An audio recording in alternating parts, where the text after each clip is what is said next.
The time now 6:14. Let's check your weather. We got meteorologist Thomas Geboy in with us this morning, and the morning's out to a pretty nice start. Yeah, nice and calm for this Wednesday morning, but by this afternoon in northern Utah at least, you got a weak storm system that's going to be moving in. It'll bring us a little bit more in the way of cloud coverage, a little bit more wind, and even a slight chance for isolated snow showers. While not everybody will see snow in northern Utah, that chance will at least be there, while down in southern Utah we'll mainly be looking at mostly sunny to partly cloudy skies. So yesterday, high pressure kept our weather nice and quiet. That high pressure is now moving away and more or less fading away. As you can see, the weak system now working its way into southeastern Idaho with a few snow showers out ahead of this cold front. And as we go from the second half of the morning into the afternoon, we'll start to see some of those snow showers find their way into northern Utah. We're not expecting much when it comes to snowfall potential. Maybe a skiff of snow down in our valleys. But up in the mountains, we could potentially see 1 to 2 inches, especially around Beaver Mountain for the Cottonwoods and over towards the western Uintas as well. So we could see some minor accumulations in the mountains and maybe a little bit of light snow down in our valleys. But through the second half of the day today, with that chance for snow at least, just be a little extra careful out on the roadways as that chance will be there. But as mentioned, not all that high along the Wasatch Front, about a 1 in 5, 20% chance. As we make our way from midday through the afternoon, then that chance for snow will start to go down as we go into tonight. But if you're in the mountains, that's closer to a 40 to 50% chance. So the chance of snow, about a 50% chance or less. So there will be some that get through the day dry.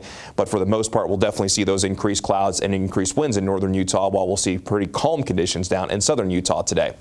In the meantime, though, here's the view from Alta. We have seen times of clouds move in, but right now we have the twinkling stars above. An absolutely beautiful view up Little Cottonwood Canyon. Really doesn't get much better than that. That's absolutely stunning to start off this Wednesday morning.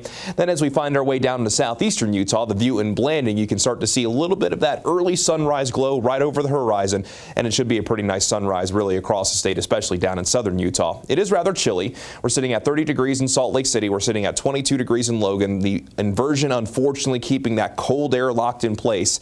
In the Uinta Basin, it's 1 degree currently in Vernal. So in the Uinta Basin, expecting unhealthy for sensitive groups air quality once again, while most of the Wasatch Front and our northern Utah valleys will either see good or moderate air quality. And then down in southern Utah, we're starting off with a temperature of 20 in Cedar City, 34 in St. George, and 32 degrees in Lake Powell. We'll mainly see those daytime highs in the mid to upper 30s for the Wasatch Front, low to mid 30s for the Wasatch back, and outside of any chance for wet weather, we'll mainly get partly cloudy to partly sunny skies. Then as you make your way into central and southern Utah, we'll see more sunshine. 39 for a high in Fillmore, 39 in Oak City as well, 46 in Green River. Then down in southern Utah, a high of 43 in Blanding, 52 in Lake Powell. And going to be a pretty nice day down in St. George with a daytime high of 57 and a daytime high of 38 in Bryce Canyon. Let's go ahead and begin the Futurecast 1 o'clock this afternoon, and the Futurecast showing those snow showers working their way in, with that chance continuing through the early stretches of the evening, with any snow showers generally favoring the higher terrain. We'll also see those clouds and the increased breeze as well. Will be breezy, especially once the system passes and the cold front moves through.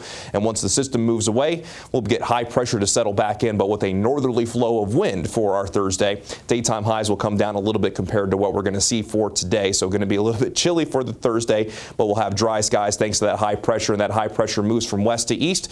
Get more of a southerly flow going into our Friday. Temperatures will come up a little bit, and then as we go into this weekend, we were talking about over the last couple of days, we could see a slight chance for wet weather. It looks like that system is going to miss us, but looking a little bit further down the road, forecast models are pretty optimistic. By next Tuesday and Wednesday, we could see a pretty potent system work its way towards us, which will bring us a better chance for wet weather, but we'll continue to fine-tune that forecast as we get closer. For St. George, daytime highs mid to upper 50s with overnight lows generally in the low to mid 30s. Then we bring in that slight chance by next Tuesday. Then along the Wasatch Front, a slight chance for snow showers in the second half of the day today. Conditions for our Thursday and Friday, a little bit more cloud coverage for Saturday and Sunday. High temperatures will mainly be in the mid to upper 30s. And then we'll bring in that chance of snow next Tuesday.